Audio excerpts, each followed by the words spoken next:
나이가 지긋이 들면 그리고 삶이 곤고하다고 느낄 때면 누구나 한 번쯤 인생이라는 것에 대해서 나름대로 정의하곤 합니다.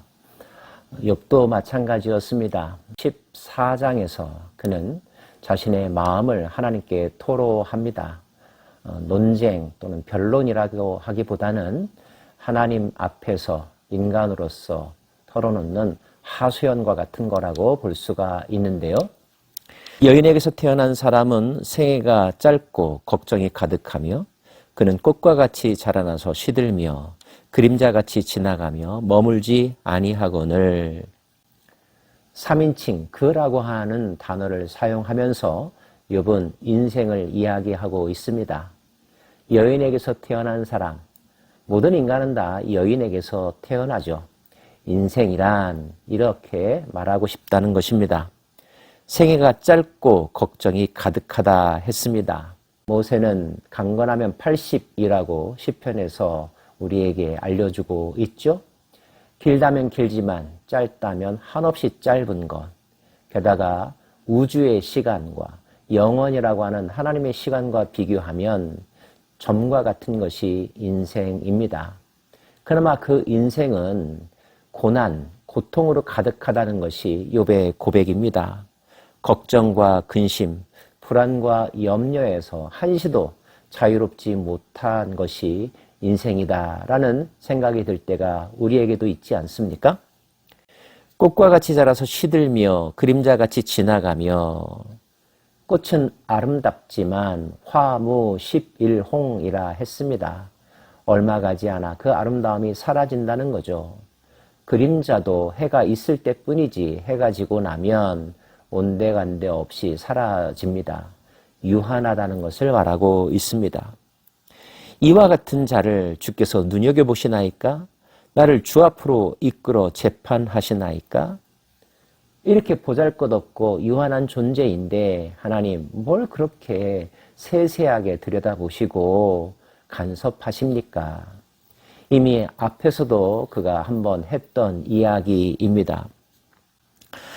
누가 깨끗한 것을 더러운 것 가운데서 낼 수 있으리까? 하나도 없나이다. 그의 날을 정하셨고 그의 달수도 주께 있으므로 그의 규례를 정하여 넘어가지 못하게 하셨사온즉 그에게서 눈을 돌이켜 그가 품꾼같이 그의 날을 마칠 때까지 그를 홀로 있게 하옵소서. 인간은 모두 다 더럽고 죄로 가득한 죄인이라는 것입니다. 의인은 없은즉 하나도 없다는 말이 있는데 욥도 그와 같은 이야기를 하고 있습니다. 욥은 이 모든 것들이 인생이 가지고 있는 피할 수 없는 본질이라는 것을 고백하면서 한 가지 이렇게 부탁합니다. 하나님, 그를 홀로 있게 하옵소서. 품꾼같이 그의 날을 마칠 때까지. 품꾼은 그 모든 하루 일과를 마치고 난 다음에야 비로소 쉼의 시간을 갖는데 그때 품꾼같이 제발 홀로 있게 하옵소서. 내버려 놔달라는 말입니다. 우리는 주변에서 말기암 환자, 죽음을 앞에 두고 있는 사람들이 이와 같은 심정을 토로하는 것을 보곤 합니다. 자기가 죽을 날이 얼마 남지 않았다는 것 압니다. 사랑하는 사람들과 작별해야 된다는 것도 압니다. 죽음을 피할 능력도 없고 피할 마음도 이미 포기했습니다. 다만 한 가지 바라는 것이 있다면 얼마 남지 않은 이 인생 기간 동안, 짧은 기간 동안 제발 하루라도 고통 없이 지낼 수 있게 해 주십시오. 이런 간절함이 그들에게 있는데 욥이 그와 같은 마음을 표현하고 있습니다. 나무는 희망이 있나니 찍힐지라도 다시 움이 나서 연한 가지가 끊이지 아니하며 그 뿌리가 땅에서 늙고 줄기가 흙에서 죽을지라도 물기운의 움이 돋고 가지가 뻗어서 새로 심은 것과 같거니와 장정이라도 죽으면 소멸되나니 인생이 숨을 거두면 그가 어디 있겠느냐. 자연세계를 보면 겨울에 모든 것이 죽은 것 같지만 봄이 되면 또 그 안에서 싹이 돋아나고 잎이 돋아나고 살아나더라는 것입니다. 하지만 인생은 그렇지 않더라고 고백합니다. 아무리 힘을 자랑했던 장정이라 할지라도 단 한 번밖에 그 인생을 살 수 없고 그 인생이 끝나고 나면 다시 시작할 수 없는 특징이 인간들에게 있다고 말하고 있는 거죠. 물이 바다에서 줄어들고 강물이 잦아서 마름같이 사람이 누우면 다시 일어나지 못하고 하늘이 없어지기까지 눈을 뜨지 못하며 잠을 깨지 못하느니라. 그렇죠. 단 한 번뿐입니다. 짧습니다. 그리고 그 짧은 날의 대부분도 고통과 염려가 대부분입니다. 이렇게 본다면 인생은 참 불행의 연속인 것 같다라는 생각을 합니다. 그래서 누군가는 생즉 고다라고 말했죠. 인생이란 고해의 바다와 같다라고 하는 뜻인데 그 말이 공감이 될 때가 있습니다. 아마 현재가 너무나 힘들고 어렵기 때문에 그런 마음이 드시는 것이겠죠? 어떤 위로가 필요할까요? 어떤 소망을 가져야 할까요? 또 그것이 우리가 피할 수 없는 현실이라면 그 속에서 우리는 어떤 바람을 가질 수 있을까요? 어떤 기도를 드릴 수 있을까요? 무너지는 산은 반드시 흩어지고 바위는 그 자리에서 옮겨가고 물은 돌을 닳게 하고 넘치는 물은 땅의 티끌을 씻어버리나이다. 이와 같이 주께서는 사람의 희망을 끊으시나이다. 하나님의 절대 주권을 다시 말하고 있습니다. 하나님이 끊으신다면 어쩔 수 없겠지요. 하나님께서 막으신다면 열 수가 없겠지요. 그렇습니다.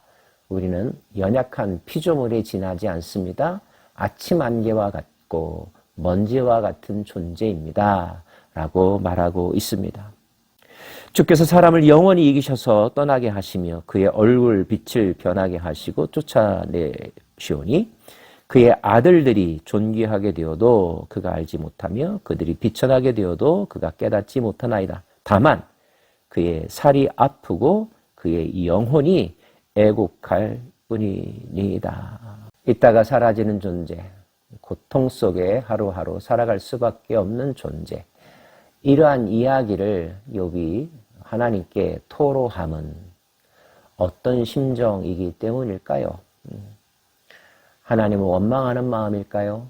아니면 이렇게 비천한 인간이니 나에게 긍휼을 베풀어 주십시오라고 하는 이야기를 하기 위해서일까요?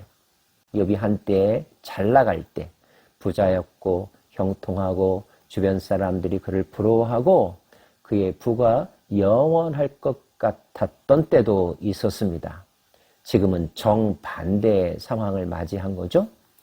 욥은 인생의 유한함 다시 한번 깨닫고 또 그것을 모든 사람들에게 가르쳐 주고 있습니다. 사랑하는 여러분, 한창 젊음의 때를 지내고 계십니까? 모든 것이 너무나 잘 되어서 이보다 더 좋을 순 없다라고 하는 자신감 넘치는 하루하루를 살아가고 있습니까? 그런 삶을 누리고 계시다면 박수를 보내드립니다. 그 시간도 소중하게 여기시고 또 잘 사용하실 수 있기를 바랍니다. 그러나 절대 잊어버리지 마십시오. 우리는 죽어가는 존재라는 사실을, 유한한 존재라는 사실을, 기쁠 때가 있다면 슬플 때가 있다는 것을, 살 때가 있다면 죽을 때가 있다는 사실을, 그 때를 정하는 것은 내가 아니라는 것을, 그 때를 정하시는 분이 하나님이시라는 사실을 말입니다. 그러므로 우리는 무엇보다도 하나님을 기억하고 또 그 하나님에게 초점을 맞추는 삶을 살아야만 한답니다. 반대로 너무나 고통스러운 날들을 보내고 계십니까? 이제 살 날이 얼마 남지 않았다는 현실 인식이 들었습니까? 그렇다면 우리는 어떻게 또 하나님 앞에 말할 수 있을까요? 그렇습니다. 하나님, 내가 하나님이 부르시면 가겠습니다. 주님께서 물으시면 대답하겠습니다. 다만 한 가지 바람이 있다면 나에게 하나님의 평강을 하루라도 누릴 수 있게 해 주십시오.